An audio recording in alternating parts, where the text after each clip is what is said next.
അവർണ്യത്തോട് വർണ്ണത്തിന് അവേദം ചൊൽകരൂപം. മറ്റൊന്നിൻ ധർമ്മയോഗത്താൽ അതുതാനല്ലോ ഇത് വർണ്ണത്തിൽ ആശങ്ക വിഘ്നമാണല്ലോ കാണുന്നത്. മൊത്തം പ്രശ്നമാണ് സ്വാമി. ഇവന്റെ ഒരു സ്ഥലം വെക്കാൻ വെച്ചിട്ടുണ്ട്. ആ സ്ഥലം വിറ്റ് കഴിഞ്ഞാൽ എന്റെ പ്രശ്നങ്ങൾ തീരും. അതിനാങ്കിൽ അളിയന്മാർ വിടുകയില്ല. അവർക്കാണെങ്കിൽ അത് ചുടുവില കെടുക്കണം. കിട്ടിയില്ലയോ ദക്ഷിണ വേണ്ടുവോളം, കിട്ടിയില്ലയോ ദക്ഷിണ വേണ്ടുവോളം, ദക്ഷിണ കിട്ടിയില്ലയോ ദക്ഷിണ വേണ്ടുവോളം. അപ്പോ പ്രശ്നം ആരോടത്തിനും കിടക്കുന്നുണ്ടല്ലോ. ആരോടത്തിനുണ്ട് സ്വാമി. ആരോടെല്ലാം വിൽക്കാൻ വേണ്ടി വഴിയുണ്ട്. അല്പത്തിൽ മഹാവൃക്ഷം എന്ന പോലെ ആത്മാവിൽ താനായ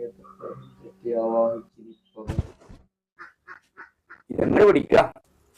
ഉണർദം മുതൽ ആയില്യം വരെ 3 ദിവസം വീടിന്റെ ബാക്ക് മൂലയിൽ 2 ഭാഗത്തും സന്ധ്യാവിളക്കിന് ശേഷം 3 ദിവസം കൊണ്ടുപോയി ചെയ്തു കൊടുക്കും. ഒരാഴ്ച കൊണ്ട് വല കിട്ടി. ഇതേ ബാങ്കുകാർ നിങ്ങളെ വീട്ടിൽ വന്നിരിക്കും. അതായത് പറയുന്നത് അങ്ങോട്ട് കേട്ടാൽ മതി, ഇങ്ങോട്ട് ചോദിക്കണ്ട. അതായത് നിങ്ങളുടെ ഡെപ്പോസിറ്റ് മറ്റു ബാങ്കിനൊന്നും കൊടുക്കരുത്, നമ്മളെ ബാങ്കിന് തന്നെ തരണം എന്ന് പറഞ്ഞിട്ട് ഒരാഴ്ച കൊണ്ട് അവർ നിങ്ങളെ വീട്ടിലെത്തിയിരിക്കും. ധൈര്യത്തോടെ പോയിക്കോ.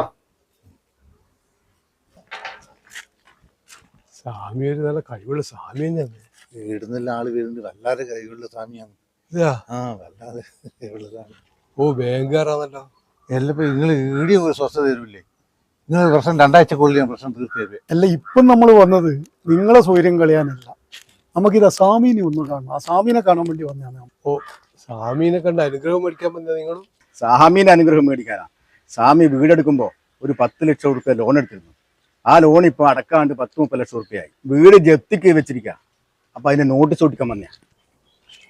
ഓ അപ്പൊ സ്വന്തം വീട് സംരക്ഷിക്കാൻ പറ്റാത്ത സ്വാമിയാണ് നമ്മളെ സംരക്ഷിക്കാൻ പറ്റും. ഓ ഇതൊരു കള്ള സ്വാമിയാണല്ലേ?